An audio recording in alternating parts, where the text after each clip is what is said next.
다 같이 성경을 들고 일어서시기 바랍니다. 봉독해 드릴 하나님의 말씀은 요한계시록 6장 5절에서 6절 말씀을 제가 봉독해 드리겠습니다. 이것은 하나님의 말씀입니다. 셋째 인을 떼실 때에 내가 들으니 셋째 생물이 말하되 오라 하기로 내가 보니 검은 말이 나오는데 그 탄 자가 손에 저울을 가졌더라. 내가 내 생물 사이로부터 나는 듯한 음성을 들으니 이르되 한 데나리온의 밀 한 대요 한 데나리온의 보리 속대로다. 또 감람류와 포도주는 해치지 말라 하더라.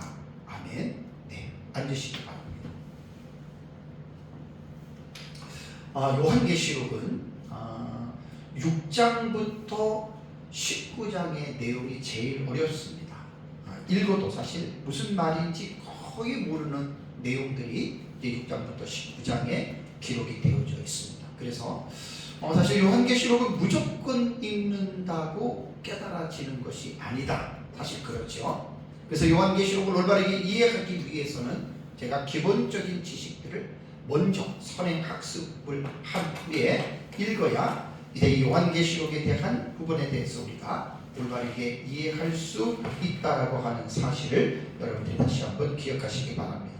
사실 이 얘기는 제가 계속해서 수십 번을 제가 반복하는 것입니다.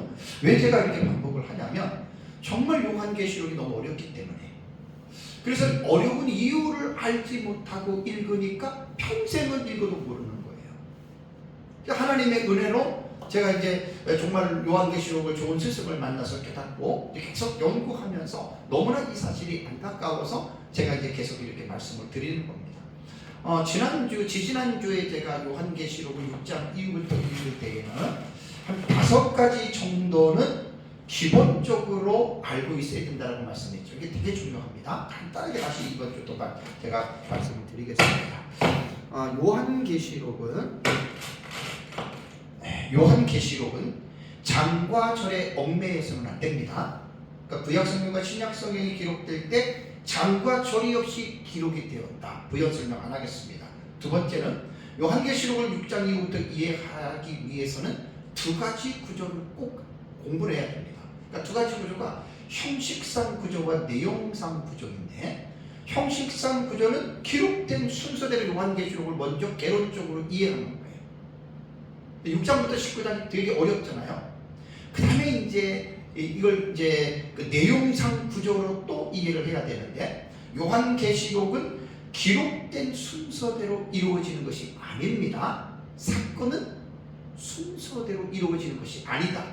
이게 이제 역사적 전천년과 무천년이 대체적으로 이렇게 봅니다.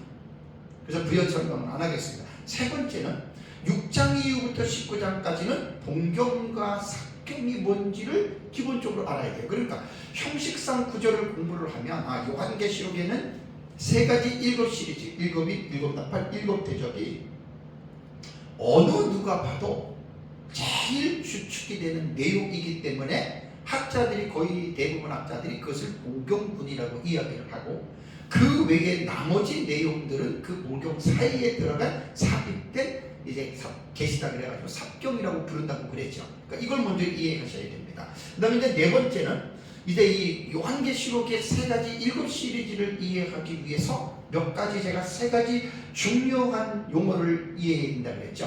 총론계시, 이게 7인입니다. 다음에 총론계시에 연결된 계시가 7나팔과 7대접. 그림으로 딱 이러면 금방 이해가 됩니다. 7번째 인이 7나팔이잖아요. 7번째 나팔이 7대접이잖아요. 그러니까 전부 다 이 번경이라고 하는 이 군에서 총체적인 총론계시가 되는 것이 바로 7인이고, 그 다음에 거기에 7인의 7나팔과 7대접도 연결되어져 있다. 그 다음에 이제 나머지 계시들은 아까 말씀드린 삭경을 저는 막간계시라고 부르는데, 이 막간계시는 연관계시로 제가 부른다고 도표에 써놨습니다. 왜? 3가지 7시리즈와 삽입된 계시들이 별개의 사건들이지만 때로는 똑같은 계시도 있고 또 그것에 대해서 연관이 있다라고 이렇게 말씀을 드렸습니다. 그 다음에 이제 5번째는 뭐냐면 요한계시록을 이해하는 데에 기초가 되는 구약 성경의 신학적인 기저가 뭐냐? 이게 바로 다니엘서 9장 24절과 27절에 기록된 70일의 계시입니다. 그러니까 우리 역사적 전천년은 구약 성경의 70일의 계시라고 하는 이것이 초석이 되는 거예요. 이것이 밑바탕이 되고 그 70일의 계시의 본문에서 요한계시록을 인볼브하는 거예요. 연결시키는 거예요. 그래서 70일의 중에 나머지 한 일회가 요한계시록 6장부터 19장에 이루어지는 종말적인 사건으로, 그래서 이제 많은 학자들이 보아왔던 70일에서 하루를 1년으로 계산하는 이제 한 일이면 7년이 되는 거거든요. 그렇게 해서 우리는 해석한다라고 하는 이러한 신학적인 개요 이런 것들을 분명하게 이해를 해야 요한계시록을 우리가 어느 정도 분명하게 이해할 수 있다라는 말입니다. 그래서 한 일회가 요한계시록, 다니엘서의 70일의 한 일회가 요한계시록과 연계해서 해석한 최초의 신학자는 누구냐? 그 신학자가 이레네우스와 히폴리토스라고 그랬죠. 이분들의 글이 지금 있습니다. 이분들은 주 2, 3세기 그분들이거든요. 그러니까 다 이 사람들은 누구냐면은 요한계시록을 기록한 사도 요한의 제자들입니다. 사도 요한의 제자가 폴리갑이고, 폴리갑의 제자가 이레네우스고, 이레네우스의 제자가 히폴리토스니까 스승을 알지 못해도 제자들을 보면 스승을 우리가 얼추 이해할 수가 있잖아요. 그래서 이제 이 부분에 대해서 기본적인 선행 학습을 하고 이러한 지식을 가지고 이제 6장을 딱 들어가서 이제 우리가 성경을 이해를 해야 되는 거예요. 그래서 지난주에는 제가 이제 첫째 인과 둘째 인에 대해서 여러분들에게 말씀을 드렸죠. 첫째 인을 떼니 흰말이 나왔고 그 흰말의 탄 자가 활을 가졌고 면류관을 받고 나아가서 이기려고 하더라. 우리는 많은 사람들이 그리스도냐 적그리스도냐라고 하는 이제 두 가지의 어떤 상반적인 그리스도와 적그리스도의 해석을 하는데, 우리는 이것이 아니고 긍정적인 해석으로는 마지막 시대에 나타나서 사역하는 두 주인들이다라고 우리는 첫째 인을 흰말을 해석합니다. 다음에 둘째 인을 뗄 때에 붉은 말이 나오죠. 붉은 말이 나오고 그 탄자가 허락을 받아 땅에서 화평을 제하여 버리고 또 서로 죽이게 하고 또 큰 칼을 받았다. 둘째 인에 대한 계시는 거의 모든 계시록 연구하는 학자들이 전쟁으로 봅니다. 그렇다면 이 전쟁은 언제 일어나는 전쟁이냐라고 이제 그 시점을 말을 한다면, 제가 이제 과거주의, 역사주의, 미래주의, 이상주의, 상징주의 이렇게 말씀을 드렸잖아요. 그래서 우리는 역사적 전천년은 미래적 해석을 하기 때문에 이 둘째 인에 일어나는 전쟁은 두 번째 화인 여섯 번째 나팔 있잖아요. 그게 바로 유브라데 전쟁이에요. 그러니까 그 전쟁을 이야기하는 중복계시로 본다고 지난주에 말씀을 드렸습니다. 자, 이제 오늘 제가 조금 전에 봉독해드린 이제 5절과 6절은 셋째 인을 뗄 때입니다. 여기 보면 5절을 다시 보시면 셋째 인을 떼실 때에 내가 들으니 그랬죠. 내가 들으니라고 하는 에쿠사라고 하는 말은 아쿠오 듣다라는 말로서 이것은 직설법 1인칭 단수입니다. 능동태입니다. 그러니까 내가 들었다. 그러니까 셋째 인을 떼실 때에 들었는데 무엇을 들었냐면은 요한이 들었던 소리는 뭐죠? 셋째 생물이 말하되 오라라는 말을 들었습니다. 똑같은 말입니다. 엘쿠 컴입니다. 컴 오라. 명령형이에요. 엘코마이의 명령형이거든요. 그러니까 셋째 생물이 오라 하니까 그 명령에 따라서 그 사건이 일어났는데, 이때는 요한이 내가 본이 되었습니다. 다시 보세요. 내가 본이 되었죠. 여기 내가 본이라고 하는 말은 제가 늘 사용하는 에이돈입니다. 에이도라고 하는 이 원형의 이것도 직설법 1인칭 단수입니다. 그러니까 내가 보았다. 그러니까 요한이 뭘 보았느냐? 요한의 그 시야에 놀라운 환상이 보였어요. 그러니까 셋째 인에 나타난 요한이 보았던 환상은 뭡니까? 여기 검은 말이 나오는 거예요. 검은 말. 검은 말이 나오고 그 검은 말에 탄 기사의 모습을 형용하기를 손에 저울을 가지고 나오는 그 모습을 지금 사도 요한은 보았다라고 하는 것이 5절의 말씀입니다. 이게 셋째 인의 내용이에요.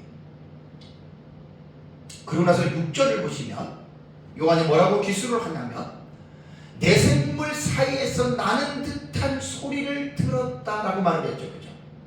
내가 들으니 이게 에쿠사란 말이에요. 에코, 내가 들었다. 근데 어떻게 들었냐면 하나님 보좌 앞에 내 생물이 있잖아요. 그 내 생물 사이로부터 나는 듯한 음성, 소리를 들은 거예요. 이게 여기 나는 듯한이라고 하는 말은 뭐냐면 종속 접속사 호수라는 거예요. 호수. 그러니까 뭐뭐같이 뭐뭐처럼인데 그냥 우리말은 나는 듯한 이렇게 이제 번역을 했습니다. 그런데 여기서 이제 사실 중요한 것은 뭐냐면 6절의 말씀이 중요한 거예요. 거기서 보았는데 검은 말이 나왔는데 거기서 또 나는 듯한 소리를 들었는데 그 소리가 두 가지 내용입니다. 6절을 다시 보시면 하나가 한 데나리온에는 밀 한 대요 한 데나리온에는 보리 속대로다. 요 말을 하나를 들었어요. 그 다음에 또 다른 하나는 그 뒤에 6절에 나오죠. 감람류와 포도주는 해치지 말아라. 요 두 가지의 소리를 사도 요한은 들은 거예요. 그러니까 5절에 한 번 소리를 들었는데 내 생물, 셋째 생물이 오라라고 하는 에루크라고 하는 말을 들었고 6절에는 내 생물 가운데 나는 듯한 소리를 들었는데 여기에서는 의미가 있는 소리입니다. 두 가지입니다. 그래서 과거주의자들은 요한계시록에 기록되기 이전이나 계시록에 기록된 상황에서 이미 이것은 다 이루어졌다. 이게 과거주의 해석이에요. 그러니까 과거주의는 6장부터 19장까지의 내용을 이미 사도 요한이 요한계시록을 기록할 때 그때 다 이렇게 보는 게 과거적 해석이에요. 그러니까 미래하고는 완전히 정반대죠. 미래주의는 아직 안 일어났어요. 근데 과거주의는 이미 다 이루어진 사건이에요. 엄청난 차이입니다. 다음에 역사주의자들은 어떻게 한다고 그랬죠? 유럽의 역사 시간표에 적용합니다. 참 어떻게 보면 재미있기도 하고 뭐 1차 세계대전, 2차 세계대전 뭐 심지어는 어떤 사람들은 막 체르노빌에서 그 원폭에 피해가 있었잖아요. 그죠? 우크라이나. 그걸 내가 어떤 사람 얘기를 듣고 그게 무슨 뭐 둘째, 셋째 나팔인가? 그게 역사주의 해석이에요. 그런데 그 사람들은 그렇게 해석을 하고 우리 이제 미래주의자는 항상 정해져 있잖아요. 예수님 재림 직전에 한일에. 이게 종말적 해석이에요. 이게 역사적 전천년의 정체성입니다. 그러니까 미래에 아직 우리는 안 일어난 것이고 상징주의자들은 어떤 것인지 간에 한 가지 사건으로 해석을 안 합니다. 무천년의 해석이 겁니다. 그리고 그것을 의미를 가지고 신학시대 전체에 이런 일들이 계속해서 일어날 것이다. 이렇게 해석하는 거예요. 그런데 요한계시록은 종합주의 해석이라고 해서 이 네 가지의 해석법을 절충하잖아요. 혼합하잖아요. 이거는 사실 더 혼란스럽습니다. 그럼 이제 6절에 사도 요한이 보고 들었던 이 계시에서 우리가 셋째 인의 내용은 도대체 무엇을 말씀하는 것일까에 대해서 제가 이제 본문의 말씀을 서기를 하도록 주의를 하도록 하겠습니다. 어쨌든 이 검은 말은요 모든 거의 계시록 학자들이 동일하게 일치가 됩니다. 이것은 기근이다. 심각한 기근이다 라고 이제 이렇게 이야기를 하는데 이 본문을 통해서 보면은 왜 이 기근이 심각하냐면 셋째 계시에서 보여주는 첫 번째 음성이 그 내용이라고 했죠. 한 데나리온의 밀 한 대요 한 데나리온의 보리 속대로. 뭐 우리말로 말하면 5만원짜리 한 장에 밀 한 대고 5만원짜리 한 장에 보리가 속대다. 이렇게 이제 우리말로 표현하면 그렇습니다. 왜냐하면 데나리온이라고 하는 이 말은 로마의 은전의 명칭이거든요. 무게가 약 3.8g 정도 나간다고 합니다. 그런데 이 당시에 사도 요한이 기록할 이 당시에 한 데나리온은 노동자 하루의 임금의 가치를 나타낸다고 그래요.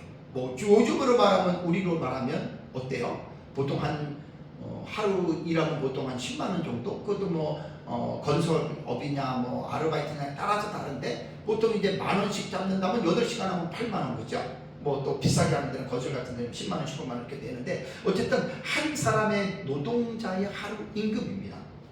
그러니까 우리말을 생각한다면 지금 예를 들어 10만 원을 잡는다면 한 데나리온의 밀 한 대와 보리 속대라고 하는 말은 뭐냐면 이게 이제 이런 의미 가운데 기록된 거예요. 로마의 어떤 그 문화 속에서 이 말씀이 기록됐기 때문에 기병과 그의 말을 위한, 그러니까 말을 이제 군사가 말을 군대에 있잖아요, 그죠? 그러니까 이제 그 말과 기병을 먹이는데 그 정량이 밀 한 대라는 말이에요. 그리고 또 보리석 때도 정량이고 한 사람의 평민과 그의 가축들을 위한 정량이 이제 밀 한 대와 보리석 대라는 말입니다. 또 여기에서 보리석 대는 밀이 조금 고급이고 보리는 천민들이 먹는 양식이라고 하는데, 이 보리석 대는 한 사람이 3일치를 먹을 수가 있고 한 가족은 하루를 먹을 수가 있어요. 그러면 이러한 것들 주석가들이 뭐라고 이야기를 하냐면, 하루에 임금을 벌어서 한 가족이 하루를 먹을 돈이다. 자, 우리로 말한다면 지금 10만 원을 벌었다 생각해 보십시오. 물론 뭐 비싸게 좋은 음식을 먹으면 10만 원도 모자라겠죠, 그죠? 그러나 뭐 라면 같은 거, 국수 같은 거 먹으면, 한 가족이 먹으면은 보통 뭐 한 2만 원 정도, 그죠? 뭐 그 정도면 그냥 조금씩 해서 먹을 수 있는 거잖아요. 그런데 여기에서 한 데나리온에 벌써 이렇게 말을 했다면, 이 당시에 그 역사가들이 뭐라고 이야기를 하냐면, 이제 그 평상시보다 보통 시세의 12배 내지 16배가 높은 가격이에요, 지금 이게. 12배 내지 16배. 그러면 15배 정도로 잡는다면, 우리가 보통 쌀 한 마리를 사면은 지금 20kg 싸게 사면 한 4, 5만 원도 되잖아요, 그죠? 4, 5만 원 되는 것이 10배면 어떻게 돼요? 4, 50만 원이라는 거예요. 거기다가 5배가 더 올라가면 75만 원이라는 거예요. 그러니까 모든 식품들이 그렇게 10배, 15배가 높다고 생각한다면, 러시아와 우크라이나 전쟁 때문에 건축 지타재가 엄청 올랐어요. 그리고 곡물값이 엄청 올랐어요. 그리고 이제 작년에 꽃샘추위 때에, 꽃샘추위 전에 봄이 너무 빨리 와가지고 꽃망울을 일찍 터뜨렸잖아요. 그리고 꽃샘추위가 와가지고 열매가 맺지 못해서 과일값이 금값이 됐잖아요. 그러니까 농사가 안 된다라고 하는 말은 여러 가지 이유가 있겠지만, 이 본문을 볼 때에는 기근 때문에 오는 것입니다. 기근이라고 하는 말은 뭐냐면 비가 내리지 않은 거예요. 그래서 이 기근이 점차적으로 오래 가다 보면 식량이 이게 어떻게 조달이 안 되는 것이에요. 그래서 사과 같은 경우 보통 1,000원 정도, 뭐 1,000원 이하에 살 수 있는 것들이 보통 3,000원, 그죠? 2,000원, 3,000원, 그죠? 좋은 것들은 보니까 우리 동네 마트에 한번 가봤더니 구정 전에 사과 큰 거 하나가 8,000원짜리 내가 봤어요. 제수용. 내 속으로 저걸 누가 사나? 그렇게 많이 오른 거예요. 그래서 이 본문에서는 뭘 이야기를 하냐면, 셋째 인의 계시에서 하나님이 우리에게 교훈하는 의미는 뭐냐면 심각한 기근이 있을 것이다. 셋째 인을 뗄 때. 그렇다면 이 기근에 대해서 우리가 한번 생각을 해봐야 됩니다. 기근이 왜 일어날까? 여러 가지로 뭐 기상학자들은 기근에 대해서 무슨 뭐 엘니뇨, 라니뇨 뭐 해가지고 뭐 여러 가지 어떤 그런 부분에서 기상학적인 지식을 가지고 기근에 대한 의미를 이야기를 하지만, 우리는 성경을 볼 때에, 특히 구약 성경에는 기근은 하나님께서 죄를 진 나라와 민족을 심판하시는 형벌의 하나였습니다. 자, 신명기 11장을 보세요. 신명기 11장 16절과 17절에는 이런 말이 있습니다. 너희는 스스로 살다가 두렵건대 마음에 미혹하여 돌이켜 다른 신들을 섬기며 그것에게 절함으로 여호와께서 너희에게 진노하사 하늘을 닫아 비를 내리지 아니하여 땅이 소산을 내지 않게 하심으로 너희가 여호와께서 주신 아름다운 땅에서 속히 멸망할까 하노라. 신명기 11장 16절 17절에는 이렇게 말을 하고 있어요. 그러니까 이스라엘 백성들이 하나님의 말씀을 불순종해서 우상을 섬기면 진노해서 하늘을 닫아 비를 내리지 않겠다. 이게 기근이 아닙니까? 다음에 역대하 6장을 보십시오.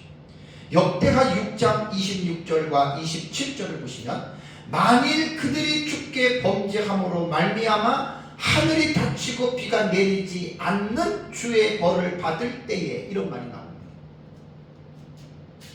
그러니까 우리는 여러 가지의 어떤 기상학적인 지식을 가지고 뭐 어느 지역에 비가 몇 년 동안 내리냐 이렇게 말을 하지만 그리스도인들은 계시의전 사색을 통해서 성경을 통해서 교훈을 받으면 하나님이 기근을 내리시는 분명한 이유 중에 하나는 하나님께 하나님의 백성들이 범죄할 때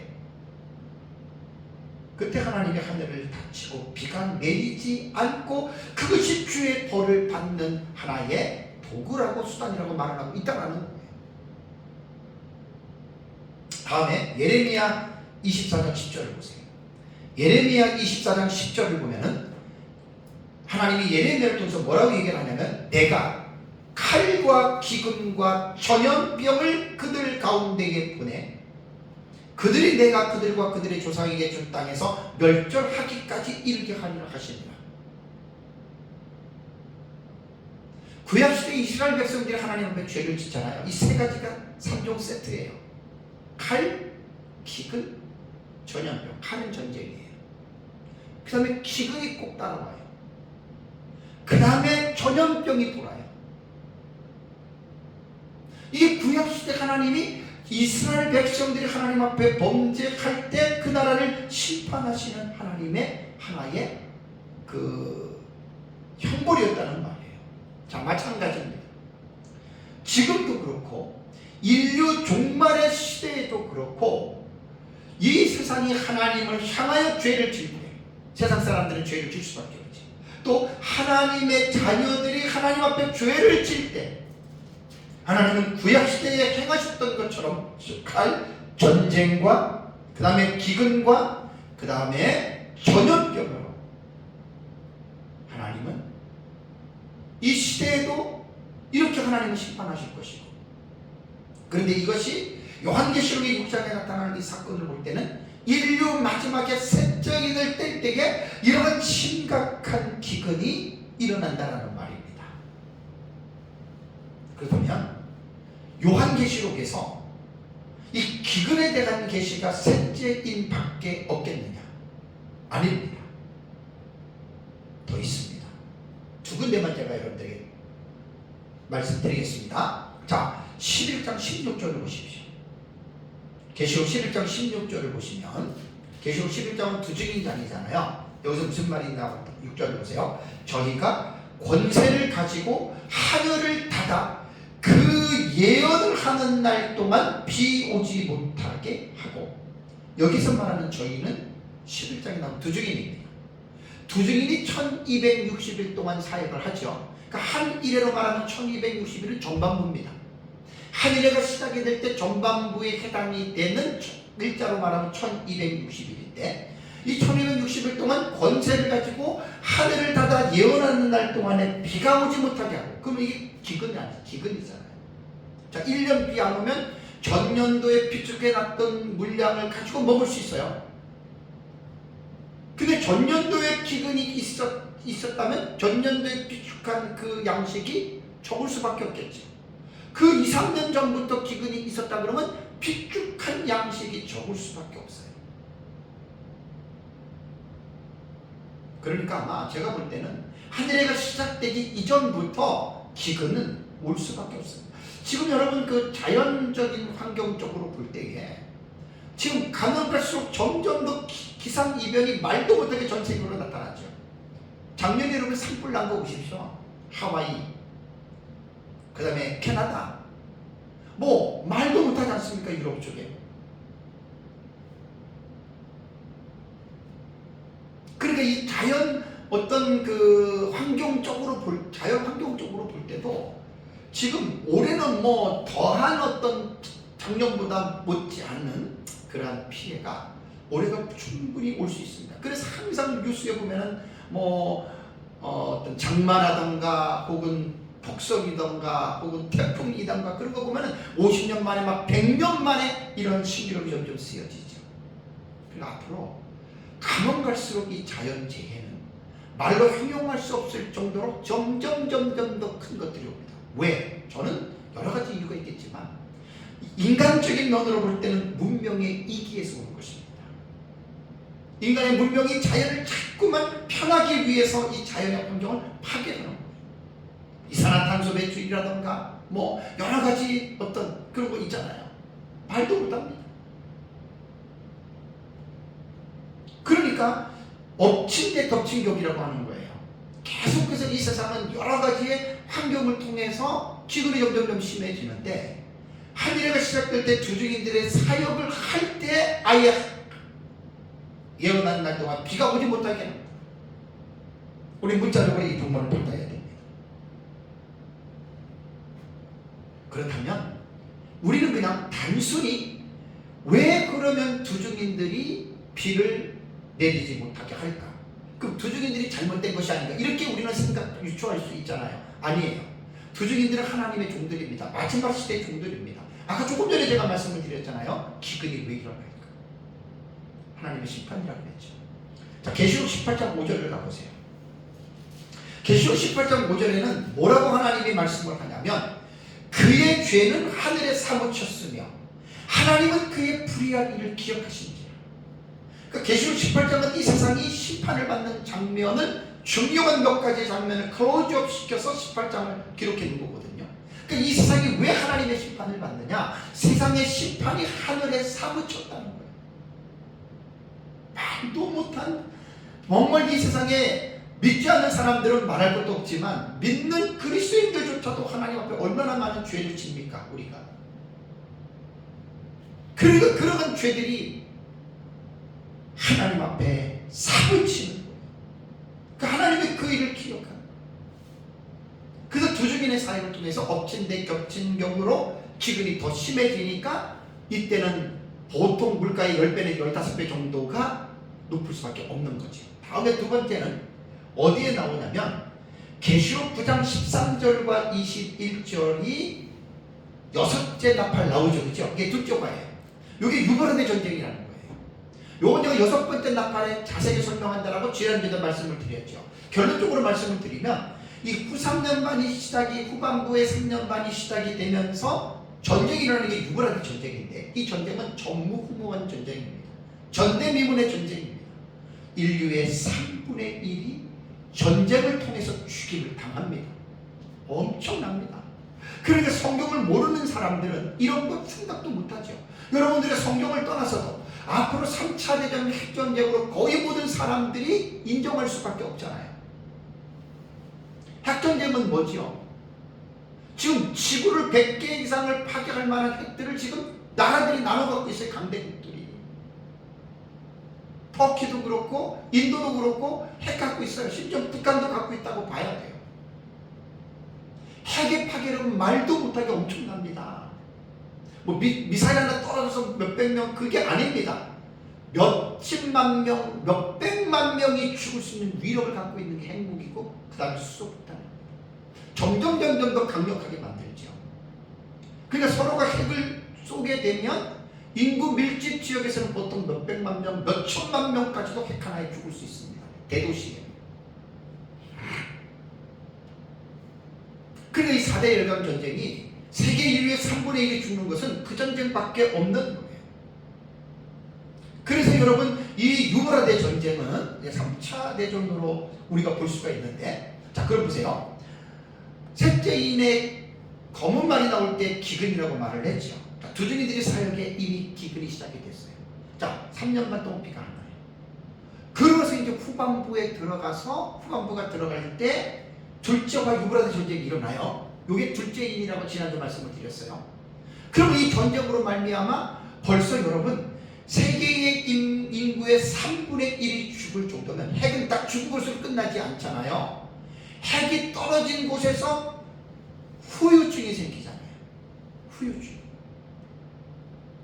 그러니까 엄청난 파괴력, 그 다음에 핵진 같은 거, 먼지, 그 다음에 열 같은 것들이 대기권 안에 갇힌단 말이에요. 그러면 기상이 이변적인 현상을 나타낼 수밖에 없죠. 그러니까 이러한 것으로 말미암아 기근이 어떻게 해요? 엎친데 또 덮친 격으로 비가 오십니다. 이 하늘의 기간 동안에 요한계시록 6장부터 19장을 잘 여러분 연구하다 보면 너무너무 끔찍합니다. 너무너무 끔찍합니다. 그래서 이제 계시록 13장 15절과 17절을 보시면 바다에서 올라오는 짐승이 적그리스도죠. 땅에서 올라오는 짐승이 거짓 선지자죠. 거짓 선지자는 적그리스도의 시종입니다. 그래서 거짓 선지자가 적그리스도의 우상을 만들어 놓고 사람들에게 적그리스도를 경배하게 하는데 하나의 단서를 달아요. 666의 짐승의 표를 받지 않는 사람에게는 매매를 하지 못하게 해요. 물건을 사거나 물건을 팔지 못하게 만듭니다. 그러면 일상생활이 여러분 못하는 거예요.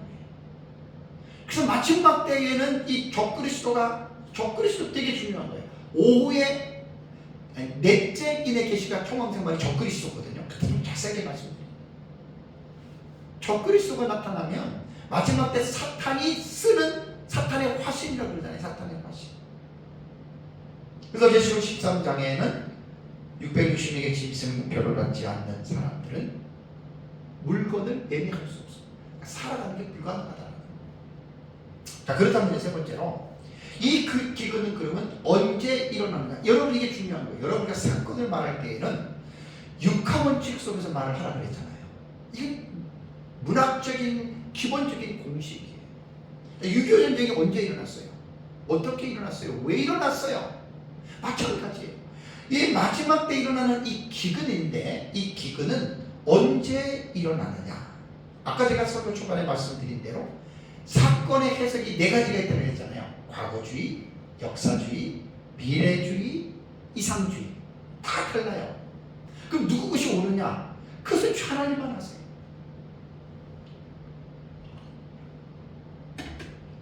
제가 믿는 요한계시록의 해석은 역사적 전천년의 미래적 해석을 따른다고 했잖아요.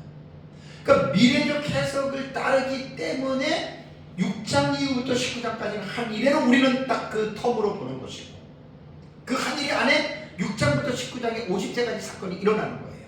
이것을 전체적으로 종합적인 정리를 만든 것이 도표잖아요. 책 뒤에 나오는 거. 그래서 역사적 전천년 미래적 해석은요. 시종일과 똑같습니다. 예수님 재림 직전의 종말적인 사건으로 요한계시록 봅니다. 6장에서 19장까지. 이게 역사적 전천년이에요. 그래서 많은 역사적 전천년주의자들이 세대주의자들은 이것을 아주 고속하는데 많은 역사적 전천년자들은 세대주의가 나는 세대주의를 두둔하지 않아요. 잘못된 거 되게 많아요. 그렇지만 세대주의자들이 초대교회 교부들이 한 일회로 종말적으로 해석한 거 이거는 제대로 잘 물려받은 거예요. 근데 한일 해석법은 완전히 엉망이에요. 너무 위험해요. 거기에 비해서 이제 제가 배운 한일의 해석은 너무너무 건강하고 온전한 그런 해석법이 되는 거지. 그래서 우리는 역사적 전천년 종말을 해석 원리에서 우리는 시종일관 한 일회의 이 원칙을 우리가 본다면 이것은 한 일회가 시작되게 됩니다. 언제 일어나느냐? 예수님 재림 직전 한 일회가 시작되면서 대기근이 일어나는데 아까 조금 전에 말씀드린 대로 아마 그 이전부터 기근이 있어 왔다고 보면 됩니다. 지금도 어느 지역에는 비가 안 온 지가 10년, 20년 넘은 지역이 있어요. 사막 같은 데 보세요, 여러분. 그러니까 기근이라고 하는 것은 그렇게 나타나는.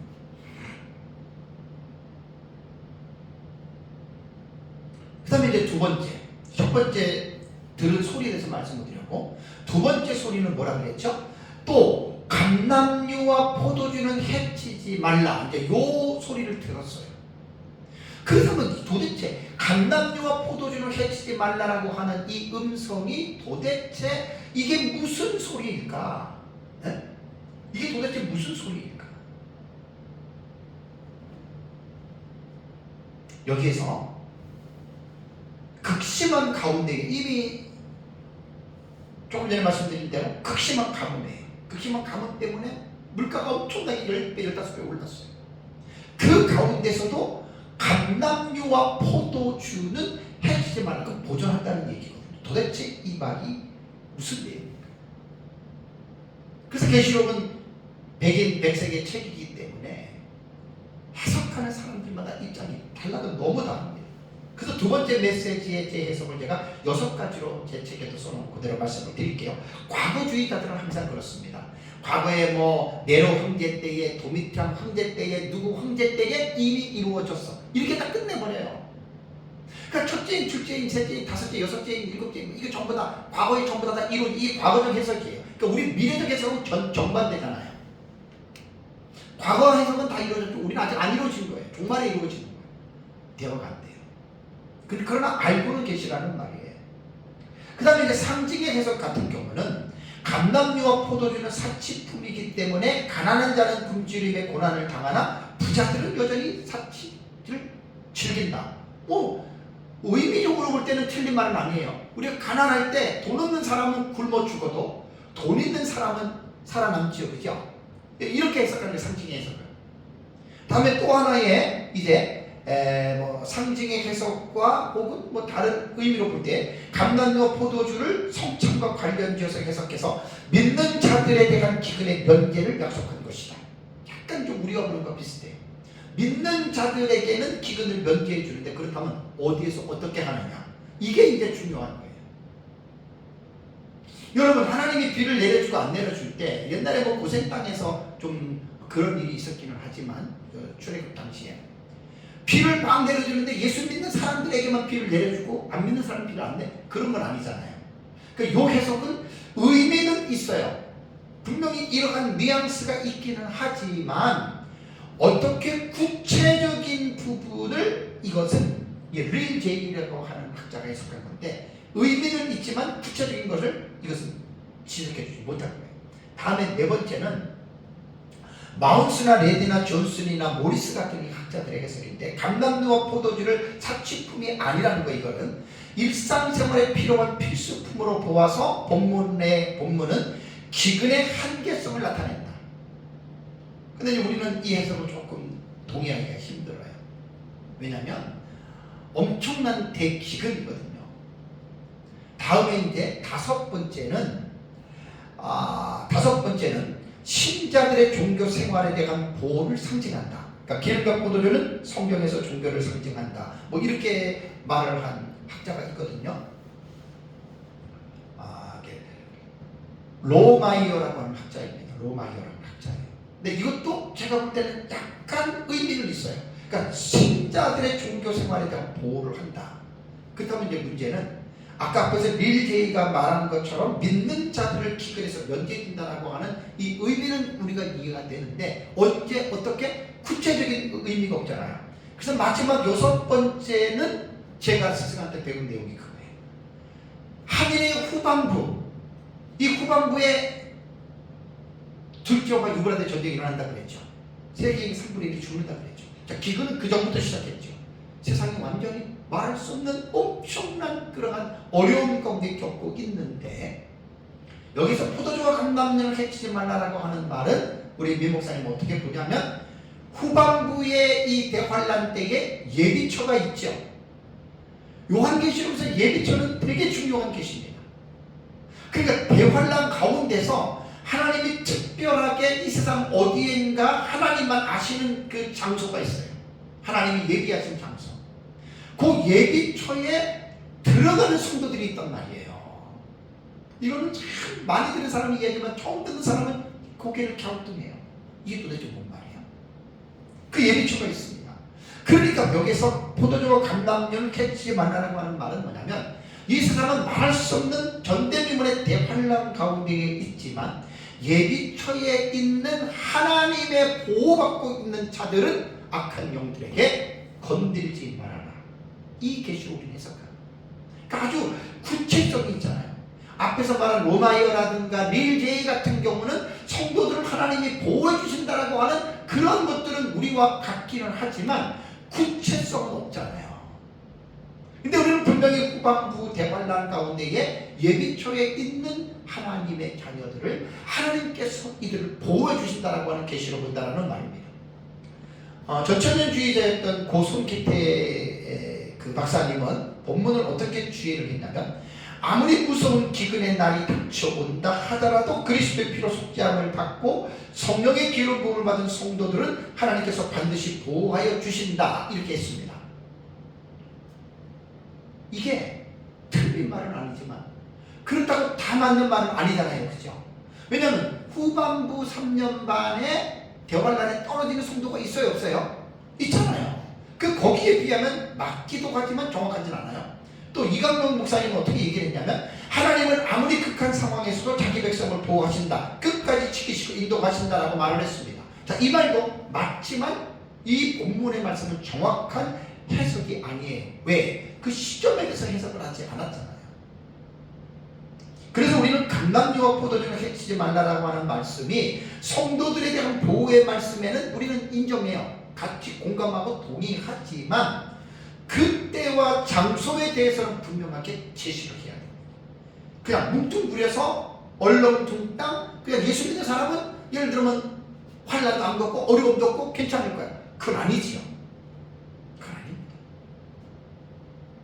그 요한계시록 안을 잘 보면은 하늘에게 후반부에 해당하는 그 시점에는 계시록 13장에도 바다에서 올라오는 짐승인 적그리스도가 42달 권세를 받죠.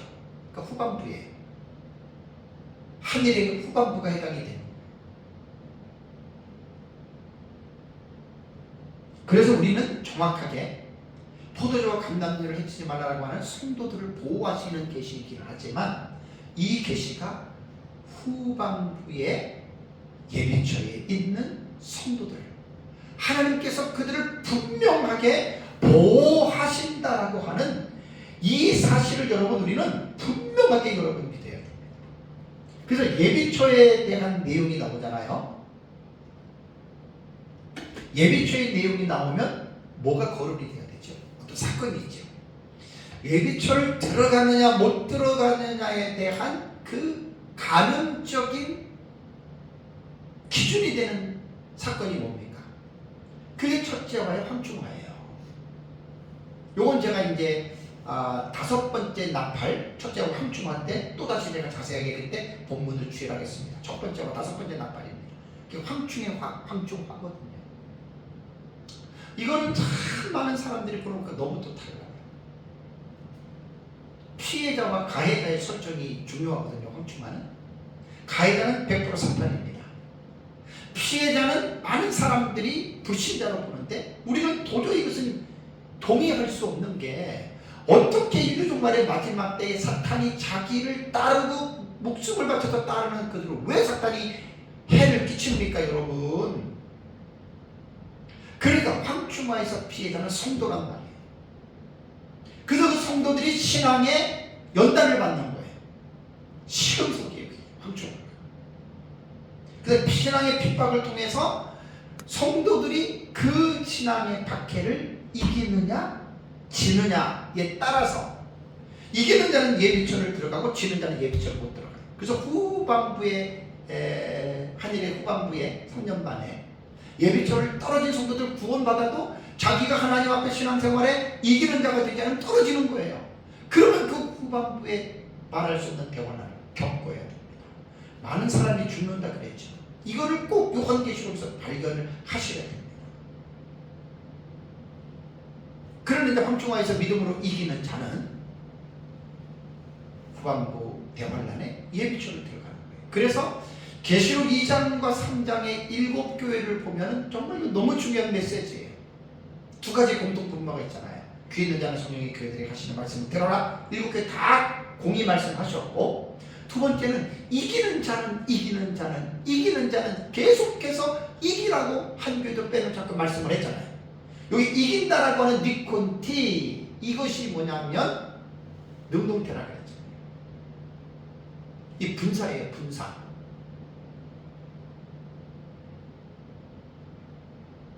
이기는 자입니다. 분사입니다.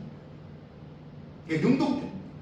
그러니까 그 신앙생활은 어느 시대든지 간에 성도들은 이기는 신앙생활을 해야 됩니다. 지는 신앙생활하면 안 됩니다. 그런데 인류 종말에는 왜 이기는 신앙생활을 해야 되냐면, 이기는 것에 따라서 예비처를 들어가느냐 못 들어가느냐, 거기서 판가름이 나는 거예요. 너무너무 여러분 중요합니다. 그래서 요한계시록을 역사적 전천년의 입장에서 요한계시록을 설교자들이 올바르게 깨닫고 정리가 되면 성도들에게 뭐 두려움과 공포를 주는 게 아니라 늘 성도들이 이 땅에 살아가면서 믿음 생활에 이기는 신앙생활을 하나도 독려하게 되어져 있습니다. 독려하게 되어져 있습니다. 그래서 요한계시록에 하나님의 예비처가 무엇이냐라고 하는 이 하나님의 예비처를 알지 못하면 엄청난 실수를 하게 되는데, 그 엄청난 실수를 하는 사람들이 누구냐면은 그 대표적인 무리들이 세대주의 전천년입니다. 세대주의 전천년주의자들이 성경에 없는 내용을 만드는 내용이 뭐라 그랬어요? 7년 대환란이 오기 전에 교회가 어떻게 된다고요? 공중으로 휴거된다고 했죠.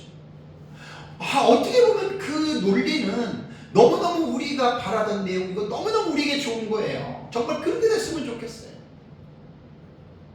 예수 믿고 구원받은 사람들은 이 세상에 대환란이 올 때 다니엘이 예언했던 대환란, 예수님이 예언했던 창세 이후로 이런 환란이 없다. 그 대환란에 정말 예수 믿는 사람들이 환란을 받지 않고 정말 휴거됐으면 좋겠어요. 우리도.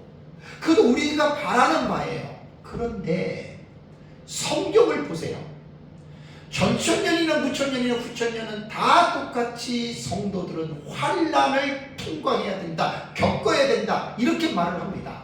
근데 세대주의자들만 환란을 교회는 겪지 않는다, 이렇게 만들어놨는데 그게 성경에 없는 말이에요. 계시의존 사색을 통해서 성경의 말씀을 믿어야지 왜 성경에 없는 내용을 사람이 만들었을까? 존 레슨 다비가 만든 거예요. 세대주의 사상이 좋은 것은 뭐냐면 역사적 전천년 초대교부들이 보았던 그 틀을 한일을 해석하는 것과 그 다음에 문자적인 해석과 이제 이런 것들을 가져온 것은 좋은데, 세대주의의 종말론을 만든 창시자인 존 넬슨 다비가 그것들만 가져왔을 뿐이지 나머지의 구체적인 내용들은 너무나 성경에 없는 위험한 해석을 했습니다. 그러니까 세대주의에 공과 과가 있는데, 공은 사실 얼마 안 되는데 거의 다 과로 보면 돼요. 원래 고전적 세대주의라고 그러죠. 클래식 디스펜세이셔널리즘이라고 그래요. 맨 처음에 세워진 세대주의 너무 위험해요. 그 다음에 이제 세대주의가 두 번 정도 점프를 했어요. 1970년, 1960년, 1980, 90년대 세대주의가 점프한 것은 여러 가지 위험한 것들을 많이 이제 고치기로 했어요. 그래서 요한계시록이 하나님의 예비처를 모르면 이 대환란에 어떻게 하나님의 백성들이 살아있을까? 이 인간적인 염려를 가지고 만들어낸 것이 칠령 환란의 교회 휴거를 만들어낸, 이게 성경에 없습니다. 근데 세대주의자들은 그것을 철떡같이 믿고 있죠.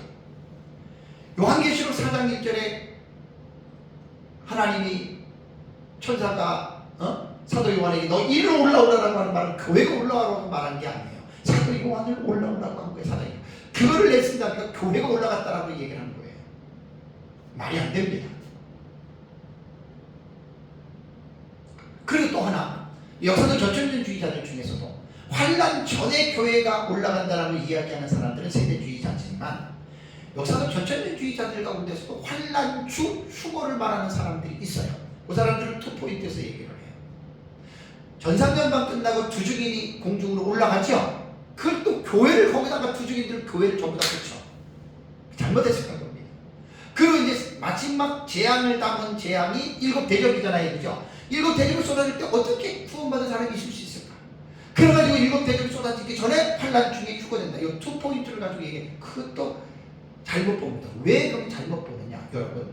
성경에는 분명하게 요한계시록 7장에 흰옷 입은 큰 무리가 모여 있는 것이 예비처예요. 그게 천국 아니에요.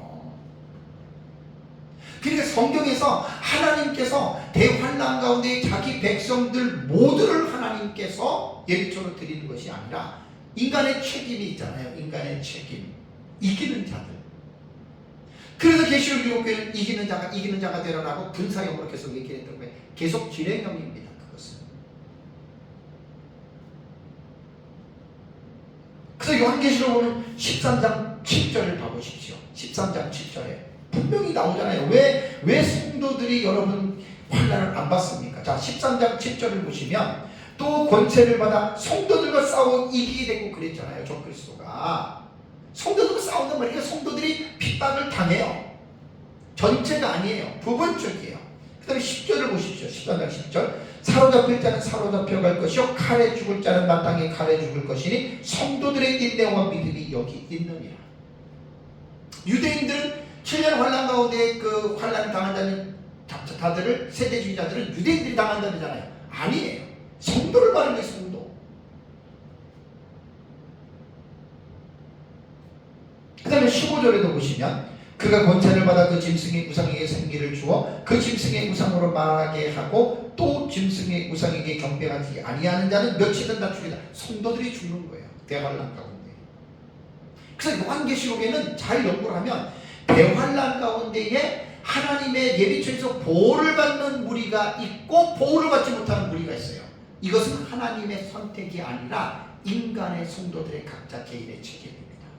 여러분, 하나님은 성도들을 구원은 인간의 행위하고는 상관이 없지만 구원받은 성도들은 이 땅에서 살아가는 삶은 하나님은 모든 인간에게 자유의지를 주셔서 자기가 선택하도록 한 거예요. 마치 신명기에 생명과 복과 사망과 저주의 투기를 하나님이 이스라엘 백성들 앞에 놓아놓고 하나님이 모세를 통해서 뭐라고 얘기를 했습니까?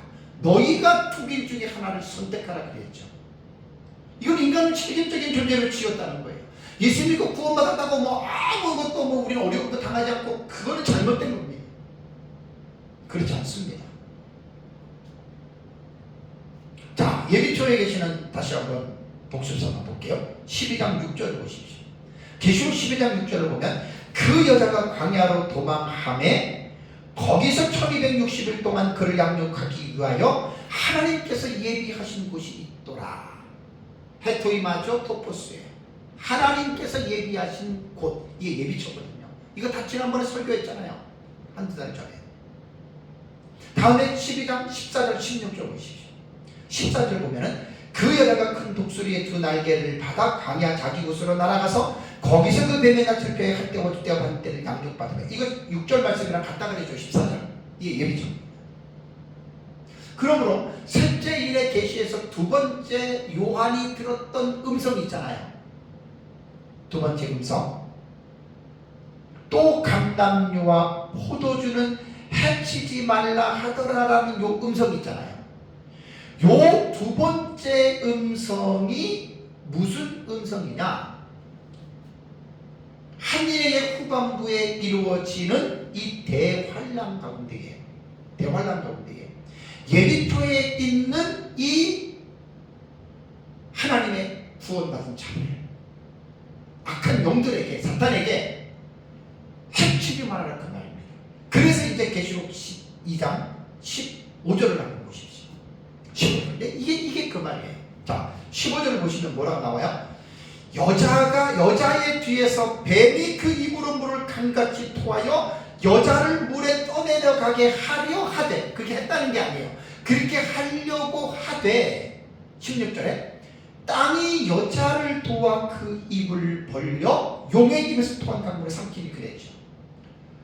계시록 12장이 제일 어려운 내용입니다. 계시록에서 장으로 볼 때에 12장에 8가지 사건 제일 많이 나옵니다. 20장에 7가지 사건이 나오는데 12장은 8가지 사건이 나와요. 계시록 12장 해석하기가 제일 어려워요. 너무 난해요. 여러 가지 사건들이 복합적으로 모여 있어서 이 사건을 하나로 정리하는데 되게 힘든 장이 계시록 12장이라고 그랬잖아요. 다 설교했던 내용이잖아요. 그러니까 15절에 여자의 뒤에서 뱀이라고 하는 건, 이 여자는 이미 6절과 14절에 예비초로 피신한 자들을 말하는 거예요. 그러니까 한일의 전반부에 5개월 전에, 그게 척제하고 확정하잖아요. 그때 믿음으로 이긴 자가 이제 한일회가 마치면서 후반부에 예비초로 이들이 여자가 광야로 도망했다라고 하는 말이 예비초로 들어간 거예요. 이때 두 사람이 밭에 있으면 하나는 없어지고 하나는 있고, 두 사람이 누워 있으면 하나는 있고, 그것이 이제 여기에서 적용이 되는 거예요. 여러분. 한 사람이 갑자기 사라져요. 없어져요. 하나는 예비초로 들어간 거예요. 구원받은 사람 모두가 다 들어가는 게 아니에요. 그 이긴 자가 말하는 거예요. 근데 그 예비초에 들어가 있는데 15절에 여자의 뒤에서 뱀이 그 입으로 사탄이잖아요. 물을 강같이 토하여 여자를 물에 떠내려가려고 하는 계획을 세웠어요. 그러니까 이것은 참 정말 난해한 부분입니다. 지금 인공위성에서 지상에 있는 뭐 10cm, 20cm의 그것까지 확대해서 볼 수 있는 인공위성이 지금 지구를 지금 돌아다니잖아요. 그런데 이 세상에서 뭐 한두 명도 아니고 셀 수 없는 수많은 그 이긴 자들이 예비초에 이 지상에 어딘지는 모르지만 뭐 땅속에 있다고 이 과학 문명이 그를 발견 못하게 하겠어요? 그렇지만 하나님의 특별하신 섭리로 이것은 하나님이, 근데 어떻게인지는 모르지만 사단의 세력들, 적그리스도의 세력들이 그 예비초의 지상에 어딘지 모르지만 모여 있는 것을 발견했어요. 그리고 이제 거기를 공격하는데 하려고 하는데 하나님이 그거 막습니다. 그러니까 지금 15절과 16절에 땅이 여자를 도와 그 입을 벌려 용의 입에서 통한 강물을 삼키니, 요 내용이 6장 6절에 또 감람류와 포도주는 해치지 말라 하더라, 요 내용이란 말이에요. 너무 신기하지 않아요? 요한계시록 이게 공부하다 보면 너무 신기해요. 어떻게 말씀이 문맥이 이렇게 연결될 수가 있을까? 많은 사람들이 이렇게 보지를 못하죠. 그래서 요한계시록은 바구제비로 배워서도 안 되고 카더라 배워서도 안 돼요. 제대로 배우시면. 오늘 말씀을 제가 좀 정리를 한번 해보겠습니다. 자, 셋째 인이 떼어질 때 셋째 생물이 애를 구오라 하니 세 번째 인에서 등장한 말은 검은색 말입니다. 첫째는 흰말, 둘째는 붉은 말, 셋째는 검은 말이 등장합니다. 이 검은 말은 거의 모든 학자들이 기근을 알려주는 계시라고 설명을 합니다. 그럼 이 기근은 언제 일어나느냐? 제가 한일해라고 하는 7년의 환란이 시작될 때 일어나는 거라고 말씀드렸습니다. 세대주의는 7년 전체를 대환란으로 보지만 우리는 7년 전체가 대환란 아니에요. 처음에 시작하는 전반부는 대환란이 아니에요. 그러나 환란 속에 들어가기는 합니다. 그러면서 이 기근이 한일의 7년의 환란이 시작될 때 이미 셋째 인이 떼어지는 것으로 본다면 그 이전부터 기근은 영향을 미쳤을 걸로 봐요. 그래서 보통 물가의 10배 내지 15배 이상이 물가가 오른다는 말은 기근 때문에 농사가 안 된 거예요. 농작물을 수확하지 못한 거예요. 그러니까 세상은 말로 형용할 수 없는 어려움을 겪고 전 세계는 기근으로 인하여 환란을 당하게 된다라고 하는, 이것이 바로 셋째 인의 계시가 여러분 우리에게 말하고 있다라고 하는 사실입니다. 사랑하는 성도 여러분, 자, 예수 그리스도의 재림 직전에, 예수 그리스도의 재림은 언제인지 몰라요. 아무도 알 수 없어요. 근데 요한계시록을 보면 예수님의 재림 직전에 한 일이라고 하는, 다니엘서 9장 70일의 계시에서 예언했던 한 일회가 남은 것들이 예수님 재림 직전으로 이 기간이 옮겨갑니다. 근데 이것이 어떻게 보면 인류 역사에서 예수님의 재림은 가장 큰 하이라이트가 일어나는 사실이잖아요. 근데 이러한 하이라이트가 되는 이 사실에 대해서 과연 성경이 침묵했겠느냐? 아닙니다. 분명히 말하고 있습니다. 그것이 요한계시록 6장과 19장은 우리는 한 일에 일어나는 계시로 보는 거예요.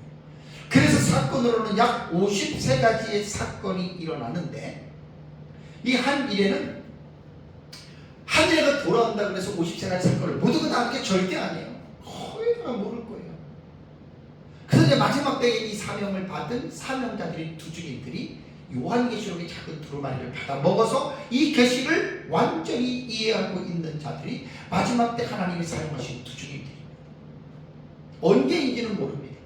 그래서 성경을 공부하고 연구하고 성경을 알고 있다 보면 우리가 살고 있는 시간과 공간이 공존하는 이 세상의 역사 세계 속에서 이 사건들이 하나하나 이루어진다. 그래서 우리는 이 사건을 보고 이제 한일회가 시작이 됐고 한일회가 어느 정도 와 있고 한일회가 이제 후반부에 들어가고, 우리는 성경을 통해서 우리는 깨달을 수 있다는 거예요. 다시 말씀드리면 이것은 모두가 다 깨닫는 지식이 아닙니다. 실제 실제적으로 이러한 일이 와도 하나님을 믿는 사람들조차도 작은 두루마리의 계시를 알지 못하는 사람은 손에다 써줘도 몰라요. 여러분 잘 알아야 됩니다. 하늘을 잘못 생각하면 시한부 종말론으로 빠질 수밖에 없어요. 제가 이것도 지금 종말론 해설 설교하는 지금 설교가 이번 시간이 지금 24번째 시간이잖아요. 요거 제가 두 번째가 세 번째 시간에 말씀을 드렸어요. 하늘을 잘못 알면 위험하다. 이거 조심해서 이거 말해야 됩니다. 그래서 한일회가 시작이 될 때 여러 가지 사건들이 동시다발적으로 일어난다. 그래서 하나님의 자녀들은 미리 준비하고 있어야 됩니다. 미리 알고 있어야 됩니다. 그리고 우리가 일곱 교회 공이 말한 것처럼 이기는 자는 항상 이기는 신앙생활을 해야 됩니다. 그리고 또 하나 우리가 이 셋째 길에서 소망을 갖는 것은 또 감람류와 포도주는 해치지 말라 하더라. 우리가 이 무리에 들어가야 됩니다. 그래서 마지막 때 신앙생활은 깨어서 이기는 자가 돼야 돼요.